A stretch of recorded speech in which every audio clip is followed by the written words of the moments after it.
A piercing scream echoed through the East Wing hallway, cutting through the air with an intensity that felt unnatural, urgent, raw, and unmistakably out of place. Instantly, Staff Sergeant David Mitchell stopped in his tracks, instincts kicking in. Without thinking, he reached for the radio clipped to his vest. Ahead, the corridor was empty, afternoon sunlight casting calm shafts of light across the polished floors. Nothing seemed out of order, no movement, no sign of trouble except for that cry. "It hurts. Please stop." The words rang out in a young child's voice, trembling with such terror that it chilled the blood. Then came a silence so complete, it pressed in on Mitchell's ears, heavy and smothering. Instinct took over. Years spent in conflict zones had shaped him, teaching him that sometimes survival depended on noticing the smallest detail. He recognized this kind of quiet. It was the tense pause after panic, the hush that meant someone was hiding, desperate not to be heard. Stepping forward with precision, Mitchell moved quickly, every sense alert. Not careless, not rushing, but urgent. The sound had traveled, shifting away from the nearby study rooms and down the hallway. On the left, 3 doors stood in a row. Across from them, there were 2 more doors, both shut tight. At this hour, all of these rooms were supposed to be empty. According to the daily schedule, the royal children should have been in lessons, far away in the West Wing. Princess Charlotte, especially, was meant to be deep in her studies, working on French grammar and arithmetic, guided by her tutor's watchful eye, or at least that was the plan. Mitchell moved forward. At the first door, he listened. Nothing. The second door was the same complete silence. Then he reached the last door on the left, a little smaller than the rest, connected to a converted storage room now used as a cozy music practice space. He'd passed by it countless times, never giving it a second thought, but today his hand hovered on the handle, tension running down his arm. Suddenly, a woman's voice rang out from inside. It was steady, measured, maybe even a bit too calm. "Hello, who is there?" The voice caught him off guard. Instantly, he knew who it was. Queen Camilla. "Staff Sergeant Mitchell, Your Majesty. I'm with Royal Protection." I heard. He paused, choosing his next words carefully. "I heard a commotion. By protocol, I have to investigate." The Queen's voice drifted closer, still calm and serene. "There is no disturbance here, Sergeant. I'm just helping Charlotte practice piano. She's upset about a difficult piece. Children can be quite dramatic." Her gentle composure never wavered. The explanation was flawless. After all, children often get frustrated when challenged. Tears and outbursts are normal parts of growing up. And yes, Charlotte was taking piano lessons. Still, doubts lingered in Mitchell's mind. There were inconsistencies he couldn't ignore. Charlotte's piano sessions were always scheduled for Tuesdays and Thursdays, but today it was a Monday. Her instructor, Mrs. Patterson, kept the keys. By rule, she never locked the door during practice. And then there was the scream, a sound that meant more than simple frustration. This one carried true terror, deeper than just a missed note. "Ma'am, I'll need to confirm that everything is all right. This is a routine security check," Mitchell said, his voice firm but respectful. A silence filled the room. 1 beat passed, then a second, then a third. Each moment stretched out painfully. Finally, Camilla answered, her displeasure clear in her sharp reply. "This is rather out of order, Sergeant. I do not appreciate my time with my granddaughter being interrupted by zealous security measures." Mitchell focused on that single word, granddaughter. Technically, Camilla was married to King Charles. It was a formality, really one that always lingered beneath the surface. Charlotte, by blood, belonged to a different branch of the family. But on paper, and in the public eye, Camilla claimed the title of grandmother. Mitchell, who had spent years within these gilded halls, understood well the maze of unspoken relationships at play here. He could sense the tension beneath their polite conversations. He noticed how the children either brightened or withdrew, all depending on who walked into the room. Charlotte, especially, always seemed to shrink when Camilla was near. Mitchell had first spotted that change about 6 months ago. It was subtle, maybe meaningless, but significant enough to catch his attention. "I understand, Your Majesty. This will be quick," he assured her. His tone was measured, a careful balance of politeness and authority. He needed her to know that he wouldn't back down, even if it meant stirring things up. He heard the lock click softly, and the door opened just enough for Camilla's face to appear. Every feature held a classic grace. She offered a polite, faint smile so controlled it felt artificial. Her eyes revealed nothing. "As you can see, all is well," she said. Mitchell glanced past her into the small room. In one corner stood a piano, and a music stand caught the last bit of light. Charlotte sat on the piano bench, posture perfect, uniform crisp, her hair arranged with flawless precision. Her gaze was fixed on her neatly folded hands. Everything about the scene felt staged, painfully precise, like someone had curated every detail. "Princess Charlotte," Mitchell called, addressing her directly. It was a breach of protocol, but at that moment he simply didn't care. "Are you all right?" She hesitated, her eyes flicking up to meet his. For a split second, Mitchell saw right into her fear shining through, a silent plea, a glimmer of hope that maybe finally someone might notice. Then, just as quickly, she pulled back behind her practiced mask. "Yes, Sergeant Mitchell, I am fine, just frustrated with my scales. I keep making mistakes." Her voice was steady and deliberate, like the answer of a child carefully coached, one who knew all too well the risks of crossing set boundaries. Seeing this, Camilla's smile grew just a touch, becoming slightly more genuine. "There, you see. Now, if you'll excuse us, we need to get back to practice. Charlotte has an important recital coming up." Mitchell didn't move. His eyes scanned the room, taking in every detail one last time. The room was perfectly ordered, piano keys untouched, sheet music neatly stacked, chairs lined up with military precision, and a tea set arranged down to the last detail. Everything appeared as it should, but Mitchell's gaze lingered on Charlotte's hands, still clasped, yet so tightly her knuckles turned white and trembled. From beneath her sleeve, a sudden flash of red appeared along her left wrist, a mark, fresh and inflamed. Before we continue, don't forget to subscribe to Crown Watch for the latest royal insights, and let us know in the comments where you're tuning in from. Now, back to the story as it unfolds. "Your Majesty, I must speak with Princess Charlotte privately. This is a serious security concern," Mitchell stated, his voice unwavering. Camilla's face remained composed, but her eyes turned cold like a glacier freezing over. "I'm afraid that will not be possible, Sergeant. Charlotte is under my supervision this afternoon. Her parents have made the arrangements. Then I'll need to confirm that with Prince William or Princess Kate directly," Mitchell countered. "They are away in Scotland today. You know that as well as I do. Then I will speak to Captain Wells, head of Royal Protection." A heavier silence settled between them. Camilla's smile faded, replaced by a steely look in her eyes. "You're crossing a line, Sergeant. I'm following protocol. When a member of the royal family shows signs of distress, we have to ensure their well-being. That means checking directly after any reported incident." "There was no incident," she replied, her voice cold. "I heard a scream, ma'am. That does count as an incident." They locked eyes, a silent battle stretching out for 2 seconds, then 5, then 10. Unspoken tension filled the room, while Charlotte sat stiffly on the bench, her hands now trembling more noticeably. At last, Camilla relented and pulled herself back.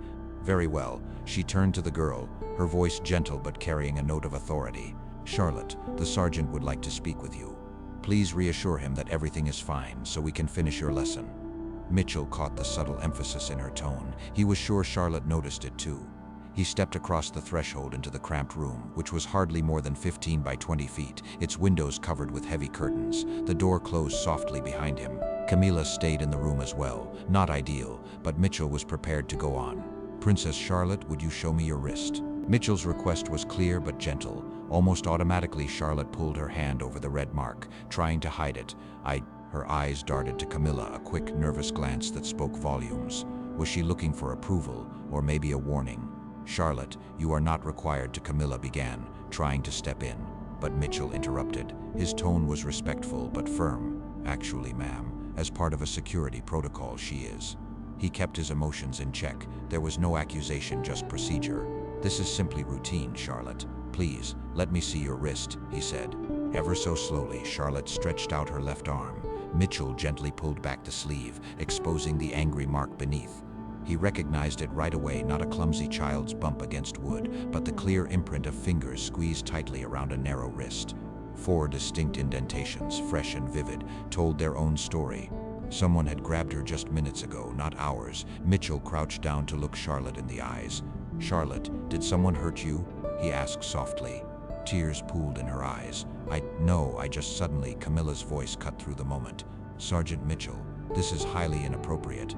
Camilla stepped forward, putting herself between Mitchell and Charlotte. "You're upsetting the child. I'll have to report your conduct." Mitchell's voice remained calm. "Report whatever you feel is necessary, ma'am. My responsibility here is clear." He stood, steadfast, not backing down. His gaze shifted back to Charlotte. "Charlotte, I need you to be honest with me. Did someone grab your wrist?" Her reply was barely more than a whisper. "It was an accident. She didn't mean to. I wasn't behaving. I wasn't listening." She hesitated on the word she, choosing not to say grandmother or even Camilla. She wanted distance, not blame. There was only distance now, as if Camilla was careful not to implicate anyone by name. Mitchell pressed gently. What was it you weren't listening to? Camilla's tone turned brittle, her usual facade gone. Charlotte, that is quite enough. Her gaze snapped to Mitchell, her words edged with authority. Sergeant, you are to leave, now. But Mitchell stood his ground. I answer to Captain Wells and Prince William, ma'am, not to you. He reached for his radio. I'm reporting this right now. Camilla's politeness vanished. If you make that call, you will regret it. The threat hung in the air, sharp and unmistakable. Camilla's words came out with icy precision. Do you understand what happens to security officers who upset the royals? Who dare to suggest something that isn't true? Your job will vanish. Perhaps, Mitchell replied, calm and unfazed. He pressed the call button on his radio. But if the princess is safe, that's all that matters. Camilla moved quickly, but not toward Mitchell. Her hand tightened around Charlotte's shoulders, gripping so hard the girl winced. Tell him, Camilla ordered quietly. Explain that you're fine. Say this is all a mistake. Charlotte's lips trembled, and tears streamed down her face. She tried to respond, her voice wavering. Now, everything's princess, Mitchell interrupted gently, locking eyes with her. He ignored Camilla completely. You don't need to be frightened. You're safe. That's a promise. Just tell me the truth. Charlotte's answer was barely a whisper. Nothing happened, but her voice broke, giving away the lie. Please, can we just go back to the lesson? Mitchell shook his head. There will be no lesson today. He picked up his radio and spoke with intent. Control, this is Staff Sergeant Mitchell in the East Wing, Music Room 3. I need Captain Wells immediately. Priority 1. A burst of static signaled the request had been heard. Understood, Mitchell. Captain Wells is on the way 4 minutes out. 4 minutes. Mitchell could handle that. He shifted slightly, positioning himself firmly between Camilla and the doorway. He wasn't threatening, but it was clear the room was now secured, and no one was leaving. Camilla released Charlotte's shoulder and took a step back. Her face settled into that practiced, cool expression, the public mask, calm as if nothing had happened. You have just sacrificed your career, Sergeant. I trust you're aware of that. Probably, Mitchell replied, his gaze steady. His attention stayed fixed on Charlotte. She was still hunched on the piano bench, tears streaking her cheeks. But she was safe, and for Mitchell that was all that mattered. Each second dragged by, painfully slow. The promised 4 minutes seemed to stretch into eternity. Camilla moved back to the window, wrapped in heavy silence. Her eyes watched carefully, her mind already working on the next move. Charlotte remained quiet at the keys. Her hands were tightly folded, her fingers shaken with nerves. Mitchell kept his watch at the door, radio in hand, taking in every detail, every word, every gesture, ready to report everything to Captain Wells as soon as the time came. The clues kept piling up, relentless and impossible to ignore. A child's terrified cry, a door locked just when help was needed most, stories rushed and inconsistent that never quite matched up, angry red marks left by gripping fingers, Charlotte's anxious glances, and the way she hid behind a single telling pronoun. And finally, the threat chilling and unmistakable. Piece by piece, the truth formed for Mitchell, no matter how much he wanted to look away. Then urgent footsteps echoed down the hallway, more than one pair. Moving quickly, the door swung open. Captain Richard Wells entered first. He was 50 years old, the weight of 3 decades of service etched deeply into the lines of his face. 2 guards stood on either side of him, silent and alert. Wells surveyed the room, taking it all in. By the exit stood Mitchell. Camilla was at the window, while Charlotte sat at the piano, quietly sobbing. Wells didn't flinch, his gaze sharpened, steady and determined. Staff Sergeant Mitchell, your report. Mitchell spoke, methodical and clear. He recounted the facts: a distress call, a locked room, explanations that didn't match the day's schedule, the child's clear fear, bruises on her wrist, and how Camilla tried to threaten him for following orders. He stripped away any trace of emotion, presenting only the truth. Captain Wells listened carefully, never interrupting. When Mitchell finished, Wells turned to the girl with a gentle, authoritative tone. Princess Charlotte, I need you to come with me now, please. We're going to have you see the royal physician, just to make sure you're all right, he said, his voice calm but firm. Camilla answered quickly, cutting through the tension. That is completely unnecessary, she said sharply. Charlotte is perfectly fine. This man is exaggerating a simple outburst during a difficult lesson. That's all. Wells responded without hesitation. Then you won't object if we confirm it, ma'am. He nodded to one of the guards. Sergeant Barrett, please take Princess Charlotte to Dr. Morrison. Stay with her. Charlotte rose from the piano bench, her legs trembling. She took a hesitant step, then glanced back at Camilla. Fear flickered in her eyes, mingled with something softer, a fragile hope for escape, or perhaps a touch of guilt for wanting it. "Charlotte," Camilla coaxed gently, "you know this isn't real trouble. Tell them, explain what happened." Charlotte tried to answer. Her lips parted, but no words came out. Captain Wells approached with care. "Charlotte, you're safe here. No one will hurt you. Please go with Sergeant Barrett." In that instant, something inside Charlotte broke free. She stood up from the bench and moved quickly, almost running toward the open door. Sergeant Barrett stepped in, guiding Charlotte out, his broad frame blocking Camilla's view as they left. The door closed behind them. Now, only three were left: Wells, Mitchell, and Camilla. Camilla struggled to keep her composure. Her anger was starting to show. "This is unacceptable.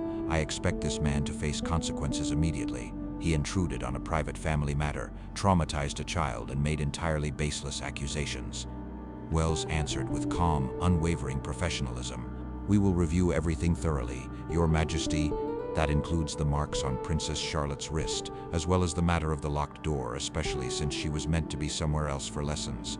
"I have already provided my explanation," you say. Indeed, comes the reply, "and we will confirm it. We plan to speak with the princess, her parents, and the palace staff." Wells turns to Mitchell. "Return to your post. Submit a detailed incident report. Every observation, every word. I want it on my desk in 1 hour." Mitchell nods and moves toward the door. Suddenly, Camilla's voice tightens. "He assaulted me. This man physically threatened me and blocked my way. That constitutes assault." Mitchell paused, turning to face Camilla, steady and direct. "I positioned myself at the door to ensure no one left before Captain Wells arrived. That's standard procedure during any active security investigation. At no time did I touch you or act in a threatening manner, ma'am." Camilla shot back. "Your very presence felt threatening." Mitchell remained steady. "My presence was simply the fulfillment of my duty." Wells cut in, his tone authoritative. "That's enough. Mitchell, carry out your report." He turned to Camilla. "Your Majesty, I'll require a written statement from you as well." Camilla bristled, lifting her chin high. "I will not be providing anything. This situation is beneath my dignity. I will be contacting my press secretary. That is entirely your prerogative, ma'am. However, as we proceed with our review, I must request that you refrain from interacting with Princess Charlotte." The temperature in the room seemed to drop. Camilla's face twisted with barely veiled fury. "You want me to keep away from my own granddaughter?" Wells answered, his tone unwavering. "I'm asking you to allow us time to investigate, no more than 24 hours, perhaps less, and if I refuse, then I will advise Prince William to make it a formal directive." A tense silence filled the room, heavy with unspoken threats. Slowly, a cold, deliberate smile spread across Camilla's lips. "You have no idea what you've set in motion," she said. Then she swept past them and into the hallway. Her footsteps echoed, fading away, until only a heavy quiet remained. Wells stood still, waiting until every trace of her was gone. Then he turned to Mitchell. "You'd better be certain about this." "I am, sir." Wells' gaze narrowed. "You understand the consequences if you're not." "If this is just a misunderstanding, if that bruise came from hitting the piano, I understand." He nodded, his voice low and firm. "That would be the end of your career. Perhaps mine as well. The Royal Protection Unit could be torn apart." Mitchell locked eyes with Wells, steady and unflinching. "Did you catch her face when you told her to stay away from Charlotte?" Wells nodded, slow and thoughtful. "I did. That wasn't the face of a blameless grandmother, wrongly accused." He headed toward the exit. "Document every detail. Leave nothing out. And Mitchell, you showed courage by bringing this forward. Good work." Mitchell sat down, hands poised over the keyboard, already piecing together every memory for his official report. He recorded it all, every exchange, each movement, every detail, right down to the exact time, 2:47 p.m. That's when he first heard Charlotte scream. He took note of Camilla's exact words, Charlotte's shaking posture, the clear grip marks on her arm, the locked door, and the unspoken threat hanging in the air. His office felt suddenly smaller, as if the weight of what he'd done pressed in on every side. He just implicated not just any royal, but the queen consort herself. His phone buzzed, snapping him out of his thoughts. A message from his wife: "Dinner at 7. Your favorite." He stared at the innocent text, uncertainty churning in his chest. Would he still be on duty at 7? Would there be a career left for him to come home from? But Charlotte's stricken face lingered in his mind, the silent plea in her eyes. Mitchell knew without a doubt he'd make the same decision again. He finished his report in just 40 minutes, 3 pages, single-spaced, packed only with facts, not a single opinion slipped in. Twice he combed through the document, checking for any hint of emotion or unsupported judgment, leaving only what was backed by clear observation. After saving and printing the report, Mitchell delivered it to Wells's office himself. Wells read every page with a blank expression, revealing nothing. When he finished, he placed the report on his desk and looked at Mitchell. "Charlotte is with Dr. Morrison right now. Princess Kate is being rushed back from Scotland. Her plane should land in about an hour and a half. How is Charlotte doing?" Mitchell asked. "Afraid," Wells replied. "She keeps asking if she's in trouble." He rubbed his face, looking exhausted. "She's only 9 years old, and somehow she thinks it's her fault that she got hurt." Mitchell felt a pang in his chest. "What has Dr. Morrison found?" "I can't share details yet, but he's documenting everything, full medical records, photographs." Wells leaned back, tension etched across his face. "Camilla has already contacted several lawyers, as well as the press secretary. She's accusing us of harassment and threatening legal action. Now the palace communications team is in chaos, scrambling to prepare, just in case this story gets out. Will it? Well, it." Wells's voice was calm, but resigned. "In the end, everything finds its way out," Wells replied quietly. "We have, at most, a day, maybe less, before the whispers start and reach the tabloids." Rising from his desk, Wells motioned to Mitchell. "Come with me. There's something you need to see." They made their way through the winding palace corridors.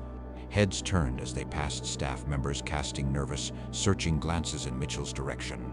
Gossip in the palace always spread faster than any official memo. Already, people sensed something had happened. Alliances were quietly forming, long before anyone even understood where the lines were drawn. Wells led Mitchell to the security wing, a place he rarely visited. Inside the video control room, countless monitors flickered, showing live feeds and recordings from every corner of the estate. "Take a seat," Wells said, gesturing toward a chair as he brought up a video feed on the main screen. A timestamp glowed, 1:15 p.m.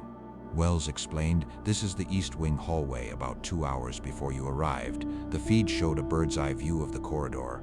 At first it was silent and empty. Then Camilla appeared, striding into frame. Her steps were purposeful, much faster than her usual, relaxed pace, her momentum impossible to miss. Wells's voice grew quieter.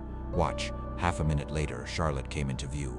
She moved slowly down the hallway, dressed in her school uniform and carrying a backpack that seemed far too heavy for her small shoulders. She looked like a child worn out from a long day of trying to live up to impossible expectations. Camilla paused, turned, and waited for Charlotte to catch up. There was no sound in the video, but the message was clear. Camilla spoke first. Charlotte, looking uneasy, simply nodded. Her posture was tense and uncertain. Then Camilla placed a hand on Charlotte's shoulder. At first it seemed as though she was guiding her, but the gesture quickly changed.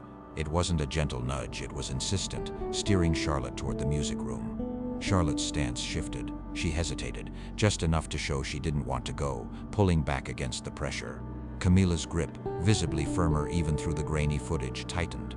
Both vanished into the music room. The door closed behind them. Wells skipped the video forward. It's 2:20 p.m. The door stays shut. 2:30 rolls by, still nothing. 2:40, and the hallway remains empty. No one enters, no one leaves. Wells pauses the footage. "You appeared at 2:47, 3 minutes after our audio feed from that room went silent." Mitchell looks surprised. "You have audio?" Wells nods. "We do, or rather we did. The mic in that room stopped working 2 weeks ago. It was scheduled for repairs the following Monday." Wells pulls up another document on the screen, maintenance orders. "Take a look at who requested the delay in fixing it." He didn't need to finish. Mitchell already understood. Camilla's private secretary had made the request, saying that the room was reserved for family time, and they wanted to keep out any distracting noises. Wells closed the file, his expression grim. "Very convenient, wouldn't you agree?" He didn't wait for Mitchell to respond. "This isn't just bad luck." "No, it isn't," Mitchell replied quietly. Wells went on. "I've collected 6 weeks of footage. 17 times Camilla and Charlotte met in that room. Every session the door was locked. Every incident happened when Charlotte was supposed to be somewhere else at music lessons, in class, or another supervised activity. Each time, the secretary arranged a last-minute schedule change so no one would notice she was missing." A chill ran through Mitchell. 17 occasions at least, the ones caught on camera. There could be even more, hidden from view. Wells gestured toward the door. "Dr. Morrison has finished the exam." Prince William has issued an order all medical records are to be sealed until he and Kate return to the palace. But still, Dr. Morrison specifically asked to speak with Mitchell. Together, Wells and Mitchell found the physician in his office.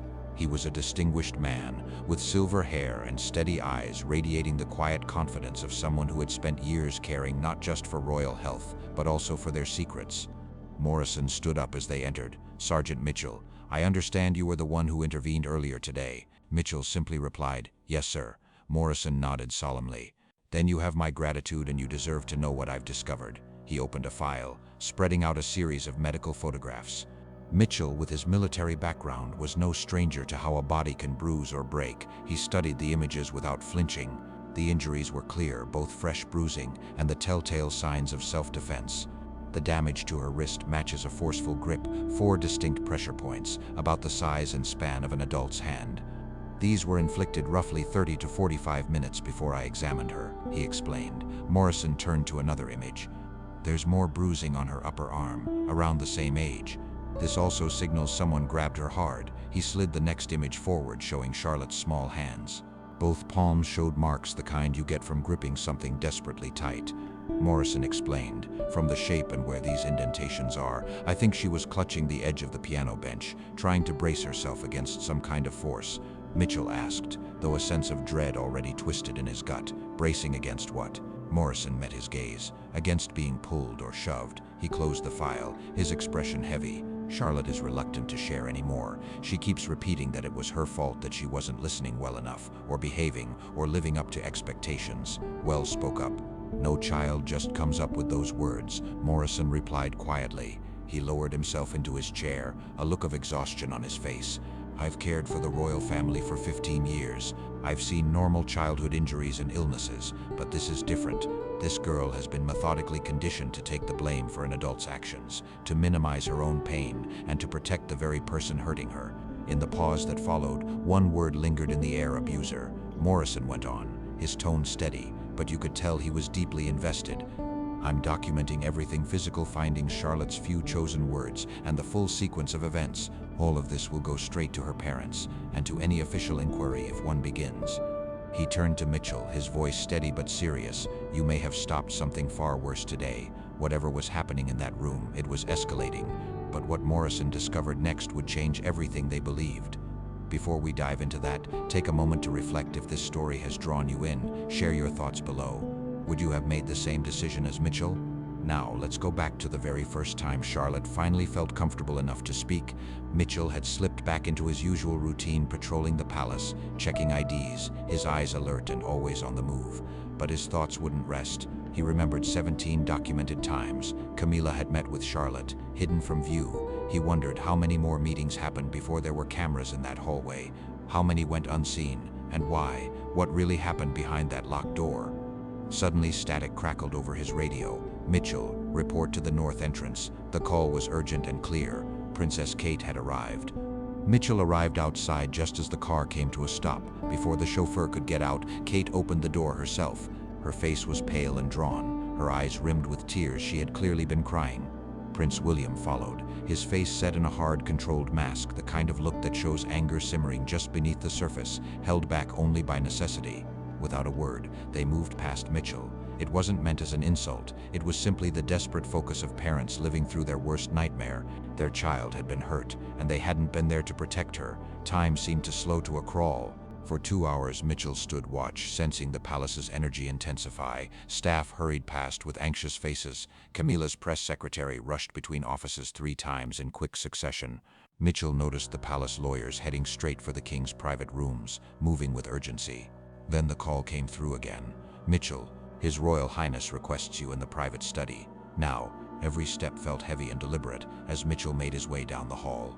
When he entered the study, Prince William was seated behind a solid oak desk. Kate stood quietly by the window. Both parents turned to face Mitchell as he entered the room.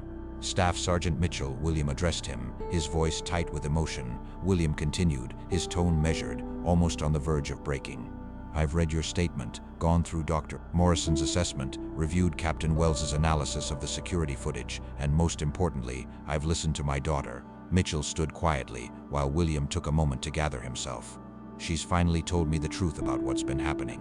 For half a year, 6 months, Camilla has been using those so-called music lessons as an excuse. William faltered, searching for composure, as opportunities to discipline her, and discipline was Camilla's own word. She said Charlotte needed correcting, that she wasn't respectful enough, or that she should be grateful to Camilla for her place in the family. Kate turned away from the window, silent tears running down her cheeks. William continued. Camilla would grab Charlotte's wrists when speaking to her, squeezing hard enough to leave marks, and accuse her of letting everyone down, her family, her grandfather. Camilla told her she had to master proper conduct so she wouldn't bring shame on us all. He ended with a heavy sigh. That scream you heard today, that was Charlotte trying to get away. When she pulled back, Camilla just tightened her grip. Charlotte cried out, but quickly realized someone outside the room might hear. In that vulnerable moment, she pleaded, "It hurts. Please stop." She was begging Camilla to let go before anyone could notice what was happening. Mitchell felt his hands clench into tight fists. "Sir, I do not," William interrupted, raising his hand. "You acted exactly as you should have. You did your duty, what you are entrusted and paid to do. Safeguard the royal family, even when that means defending them from each other." He stepped out from behind his desk to meet Mitchell's eyes. "My little girl is just 9, he said, his voice choked with emotion. "For half a year she has endured abuse. This wasn't discipline, not tough lessons. This was abuse. She kept it secret because Camilla made her believe it was normal, that every royal child went through this, that it would prepare her for life inside this institution." William's voice broke, his grief and anger rising. "She truly thought we knew what was going on and that we were okay with it." Across the room, Kate let out a sound that was half sob, half fury. All those months, Charlotte kept asking if she was improving. She wanted to know, were we proud of how she behaved? They believed she was simply trying to do her best. Their words of encouragement and their praise, they thought they were celebrating her kindness and effort. But in reality, Charlotte believed they were complimenting her for enduring abuse. For a moment, silence settled over them, all the heavy weight of what had just been revealed. There was the pain of having missed the signs, and the burden of a family system that had always prioritized appearances and titles over the well-being of a child. "What happens next?" Mitchell asked quietly. William answered right away. "We gather every detail, building a case that can't be challenged. Camilla insists this is all a misunderstanding. She says you misread what happened, that Charlotte is just confused." A cold resolve flickered across William's face. Camilla wants everyone to see her as a caring grandmother, just trying to help a troubled child.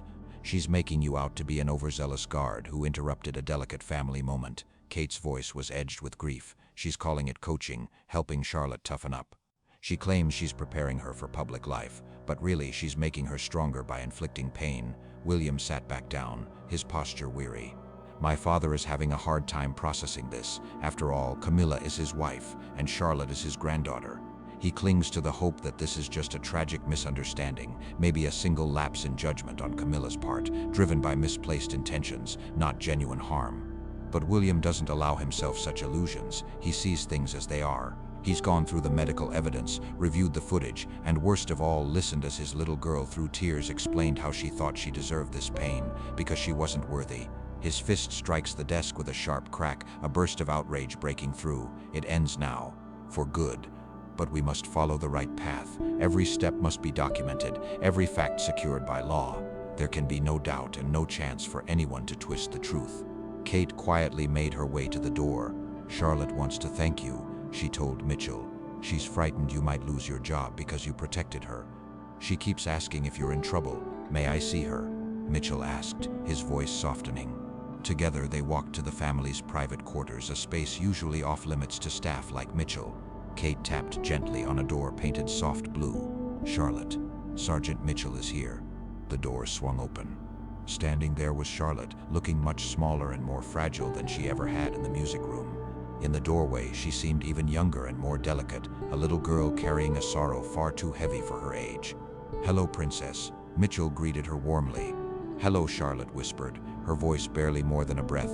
Are you going to be fired?" she asked. Mitchell knelt so their eyes were level. "No, I'm not going to lose my job." Charlotte hesitated. But you broke the rules. You said things to grandmother. You got help, even though she told you not to." Mitchell answered gently. "Sometimes, doing the right thing is more important than following every rule." Charlotte thought about that for a moment. "That's what Mommy and Daddy told me too." "They are wise," Mitchell replied with a reassuring nod. "And Charlotte, you don't need to apologize for what happened in the music room. You were frightened, anybody would be. Charlotte looked down. Grandmother said being scared made me weak, that royal children must never cry. Mitchell shook his head softly. Royal children are still children. It's perfectly natural to feel afraid. And it's okay to cry. What you went through was not normal, Charlotte. It was never your fault. Her eyes searched his face, looking for any sign of deception, a trick, a test, or the moment when an adult might suddenly change the rules and declare that she'd failed again. But Mitchell just stood there, calm and patient. Finally, Charlotte whispered, "Thank you for not leaving me, even when I asked you to." "You're welcome," he replied. She moved in for a quick, almost shy hug, then stepped back, her cheeks flushed with embarrassment. "May I ask you something?" she said quietly. "Of course. Will you still be my guard, or do they have to send you somewhere else?" Mitchell glanced at Kate, who gave him a gentle nod of reassurance. "I'll still be here," she promised, "keeping an eye out for you." That simple promise brought a smile to Charlotte's face, the first real smile Mitchell had seen from her. It was small and a bit uncertain, but it was genuine. "I'm glad," Charlotte said. "You're the best one. The others are kind, but you actually notice things. You saw something was wrong when no one else did." After Charlotte went back to her room, Kate quietly walked with Mitchell down the corridor, heading toward the main part of the residence. She spoke softly. "What you did today took real bravery. Most people would have just left it alone. They would have listened to Camilla's excuses, told themselves it wasn't their place, and walked away." Mitchell shook his head. "I could never do that." "Exactly. That's why Charlotte feels safe with you." Kate paused, her expression serious. "But this isn't over. Things are going to get messy. Camilla isn't the type to accept consequences without a fight. She has allies. She's going to push back." "Let her," Mitchell replied, steady and unflinching. "She won't just defend herself. She'll come after you, your job, your name. Already she's out there spinning stories about you, calling you unstable, saying you lose control easily. She acts as if you've just been waiting for a chance to bring her down." Mitchell responded with a steady calm. "The truth is on our side. We have the medical files, the security footage, and most importantly, Charlotte's own story. All she has is distraction." "I like those odds." Kate gave a sad but appreciative smile. "William judged you right. Sharp instincts matter, but character matters more, and yours never wavers." She began to walk again. "From now on, Camilla will have no contact with the children unless someone else is present." Kate continued, "Camilla will say we're overreacting, that we're punishing her for helping Charlotte, but that doesn't matter anymore. The safety of our children is more important than any palace tradition or political concern." As they reached the main hallway, Kate stopped. "There's something else," she said. "Charlotte wanted to write you a note. I told her she could. It's not exactly protocol, but..." She handed Mitchell a neatly folded piece of paper. "She wanted you to have this." Mitchell waited until Kate disappeared down the corridor. Then he unfolded the paper. The words were written in earnest, careful handwriting. "Dear Sergeant Mitchell, thank you for being brave. Nobody stopped her before. I thought this was just how things were supposed to be, that maybe if I tried harder she would stop. But you showed me it was never my fault. You proved someone would help if I was in danger. I will always remember that. Love, Charlotte. P.S. You can come to my birthday party if you want. There will be cake."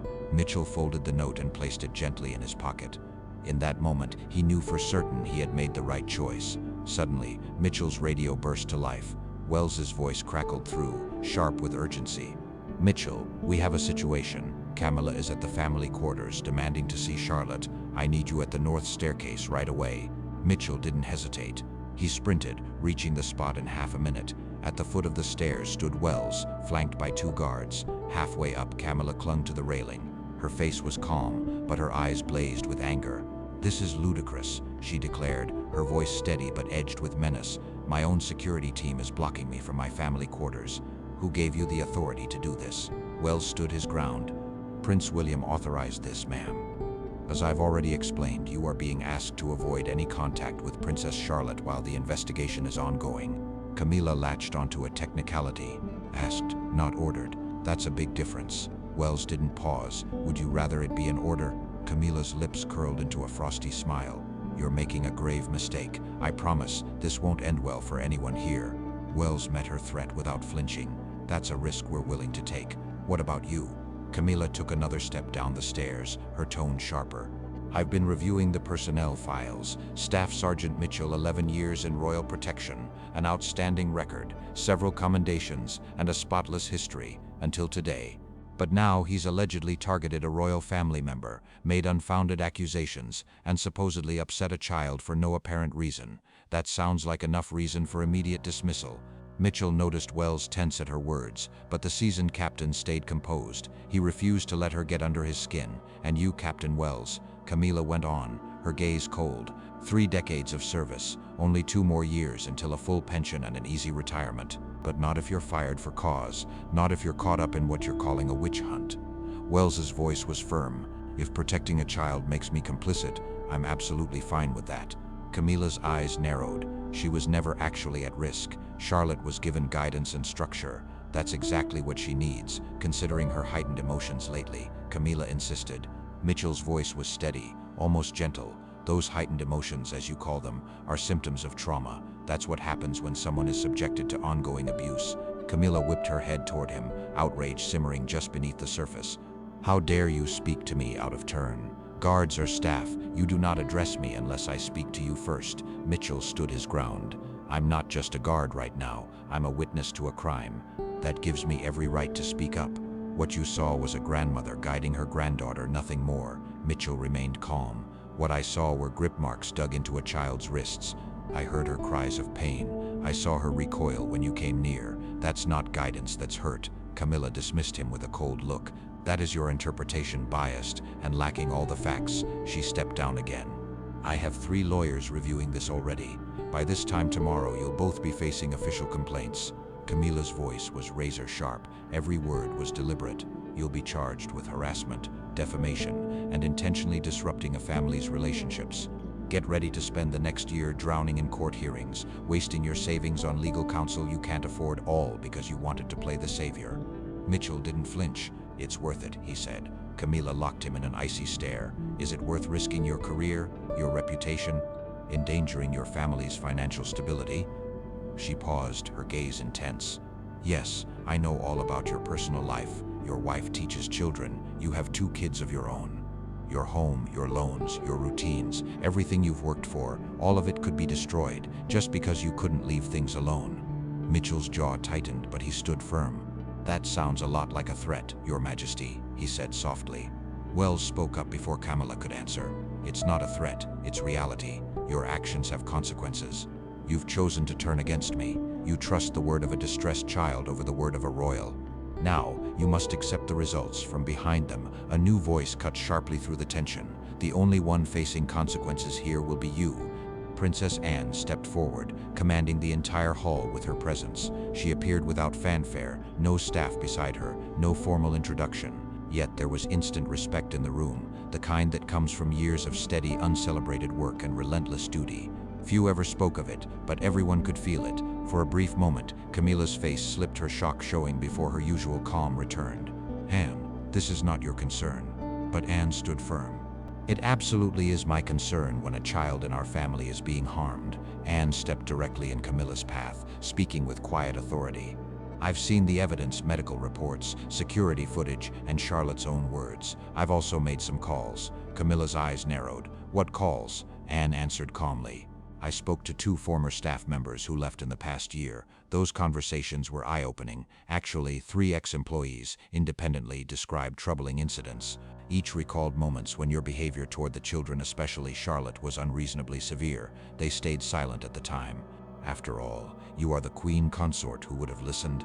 Suddenly, Camila's face turned blank and motionless. Her response was sharp and dismissive. "Those are just bitter ex-employees inventing tales." Anne didn't waver. When 3 different people, over several years, described the same troubling behavior, that's not a coincidence. That's a clear pattern, and patterns mean far more than isolated claims. Camila pushed back. "You're making serious accusations, all based on rumors from people who were let go." Anne's voice stayed firm. "No, I'm speaking on the strength of corroborated evidence. Multiple sources confirm the same troubling dynamic. You've used your rank to intimidate Charlotte and set expectations no child could ever reach because you made sure they were always just out of her grasp." Anne's tone grew steely. "This was never about teaching her to succeed. You wanted her dependent on your approval. You wanted her to struggle, to the point where she would need you. That's classic control." Camila scoffed. "That's just pop psychology jargon." Anne corrected her, her voice cool. "It's exactly what the child psychologist observed. William brought in Dr. Sarah Thornhill, an expert in childhood trauma.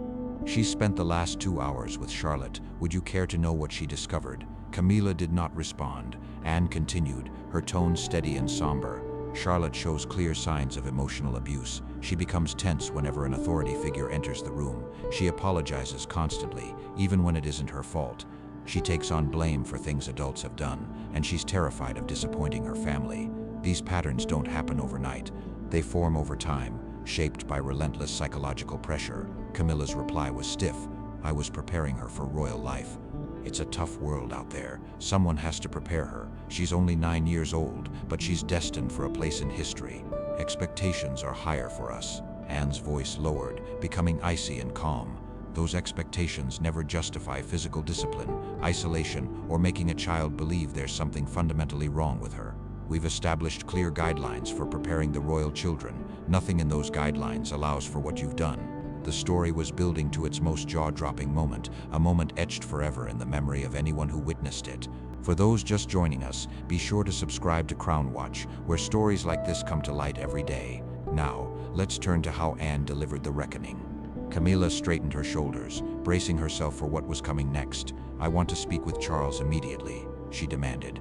Anne's response was calm. Charles has already been fully briefed. Clinging to hope, Camilla insisted, then he'll take my side. He knows I meant well. I would never intentionally hurt Charlotte. Anne shook her head.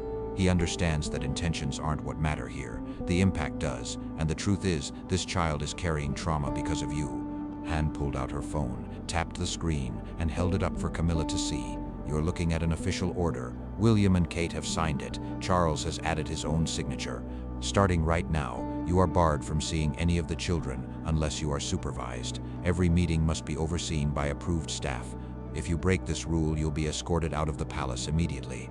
Camilla looked stricken. You can't do that. Anne's voice stayed calm and matter-of-fact. It's already in effect.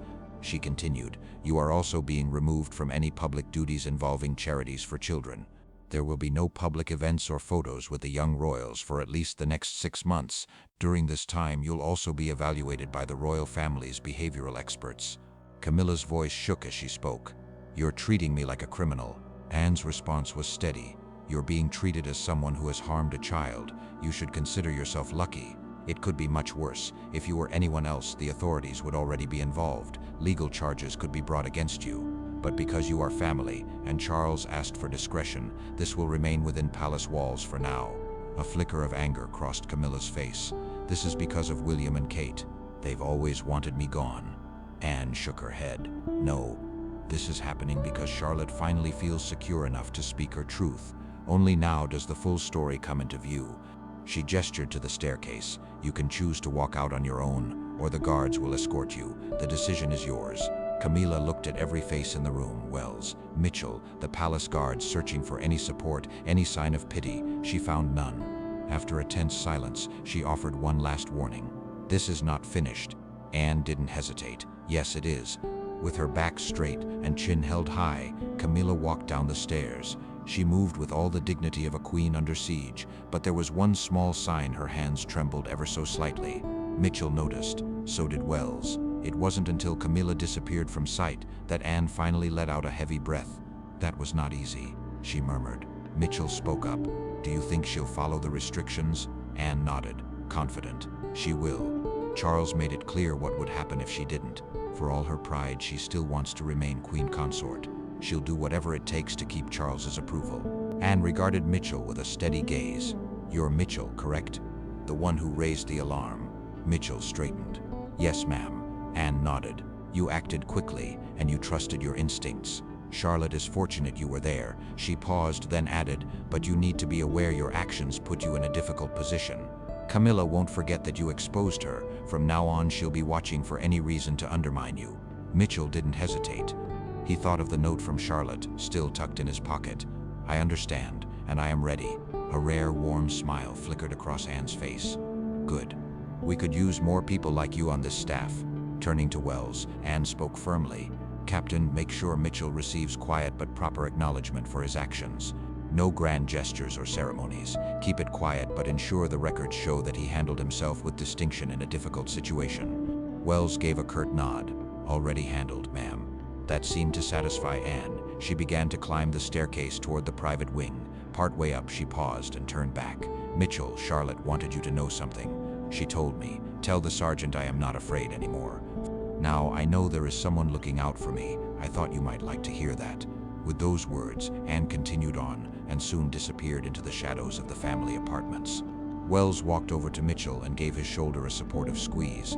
"Go home, be with your loved ones. Tomorrow is going to be rough, endless forms, questions from investigators, maybe even lawyers getting involved. So tonight, take some time for yourself." Mitchell murmured his thanks and headed for the door, but before leaving, he paused and turned back. "Captain, what do you think happens to Camila in the long run?" Wells took a moment before answering. "Officially, there will be evaluations, strict oversight, limited access to the children. She will comply because she has no choice, but what about what she loses?" He looked up the staircase, letting the silence say it all. The hard truth lingered in the air. Camilla's granddaughter would never look at her with trust again. Charles understood exactly what had happened. William and Kate had seen the damage. Anne had made her stance unmistakable. Camila might still show up at family gatherings, flash those practiced public smiles, and maintain the illusion of her royal role. But the doors that truly mattered, the doors to those children's lives and hearts, would remain firmly shut. For someone who thrived on control, this invisible exile was a punishment far worse than any court sentence. "That is justice," Wells finished quietly. Later, Mitchell guided his car through empty streets, headlights slicing into the darkness.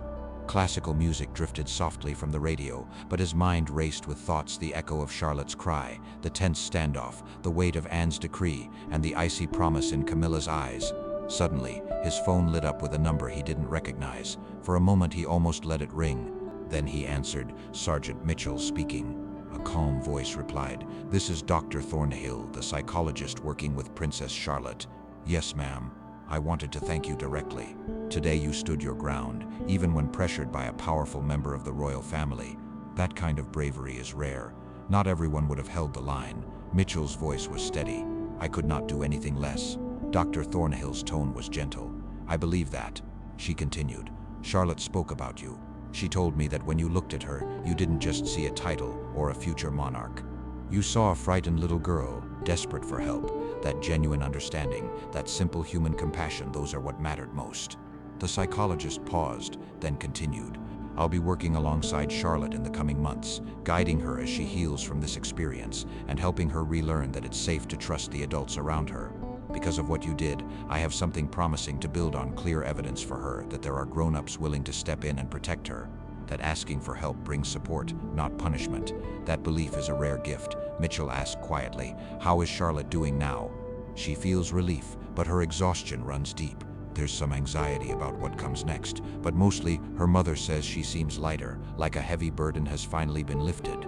Now she's sleeping. Kate says it's the first peaceful rest Charlotte has had in months." Mitchell felt the tension in his own heart begin to unwind. "I'm glad," he said. "You should be, Doctor." Thornhill replied softly. "Thank you, Sergeant. What you did today mattered." Soon Mitchell pulled into his driveway. The tidy house, the familiar glow from the kitchen window, and the gentle order of the garden all welcomed him home.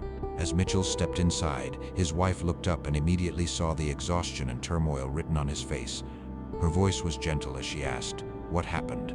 He shared what he could: a child in danger, a moral crossroads, the challenge of standing up to someone in power, and the difficult decision he had made, knowing it could cost him everything he'd worked for. She listened quietly, then hugged him tightly. "I am proud of you," she whispered. Mitchell hesitated, concern showing in his eyes. "I might lose my position because of this," he admitted. Her voice remained calm. "You did what was right. Whatever happens with your job, that decision is what matters most." At that moment, their daughter appeared, 12 years old. She paused in the kitchen doorway, her schoolwork finished, ready for dinner. "Dad, you're late. Mom made your favorite tonight." He looked at her, a girl the same age as Charlotte, with the same trusting eyes, the same vulnerability that deserved only protection. That innocence should never be broken, that faith in adults must always be honored. "Sorry, sweetheart," he said softly. "Something serious came up at work. It was bad, but it's over now. What comes next leaves a lasting impression, a final chapter that lingers in your memory. Stay with us, you'll want to see how this story concludes." Here's what happened. 3 days passed before Mitchell received an unexpected summons. This wasn't a routine call to Wells's office or the familiar trip to security. This time he was directed to a private study, the very same room where he had once met William and Kate. As he entered, Mitchell found the family waiting: William, Kate, and Charlotte. William greeted him with quiet formality. "Sergeant Mitchell, we wanted to speak with you privately before anything becomes official." Charlotte also asked to be present. She stepped forward, still looking small and childlike, her youth clear for all to see. But there was a subtle change. Her posture was more confident now, and her gaze was steady. She spoke up, her voice clear. "I wanted to thank you in person. You helped me when I needed it, and you didn't give up on me, even when it was hard." Mitchell met her eyes. "You're welcome, Charlotte." She reached out and handed him a small box. "I also wanted to give you this. Mommy and Daddy said it was okay." He opened the box, expecting an official royal decoration.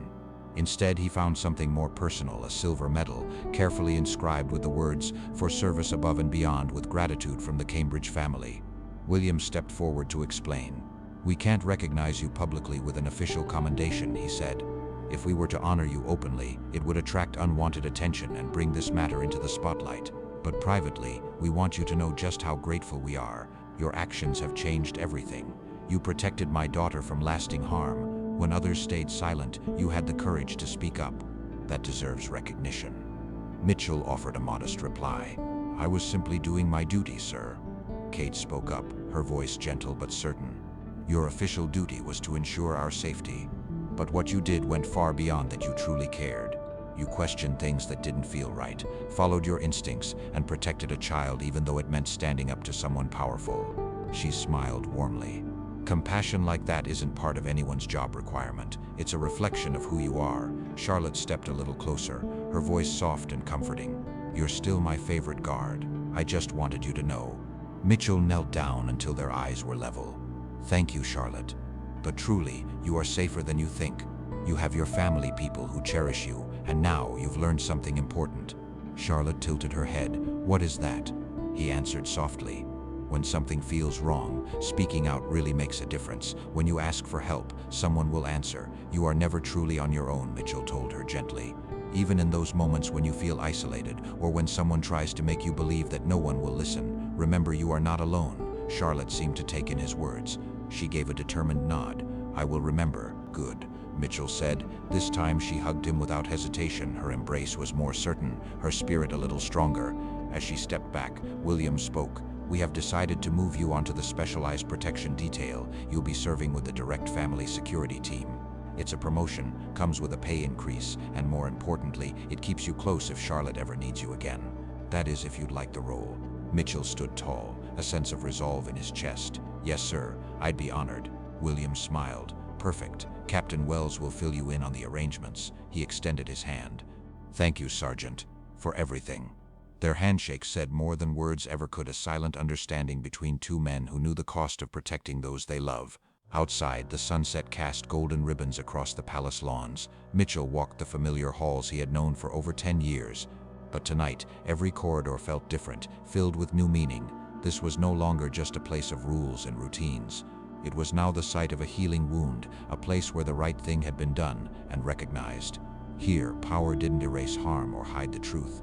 The silence that once protected wrongdoing had finally been broken.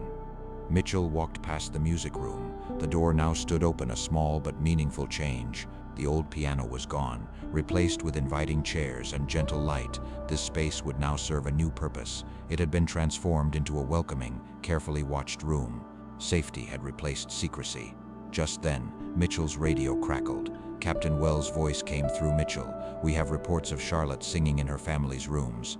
It's the first time anyone has heard her voice in song in months. I thought you'd appreciate the news." A warm smile spread across Mitchell's face. He pressed the radio button. "Heard you, Captain. Thank you." Returning to his evening rounds, his duties stayed the same.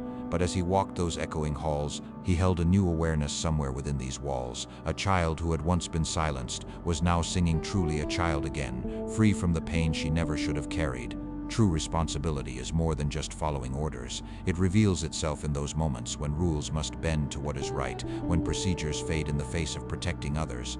Sometimes, the safety of a child outweighs personal risk. A career can be a small price to pay for a young life.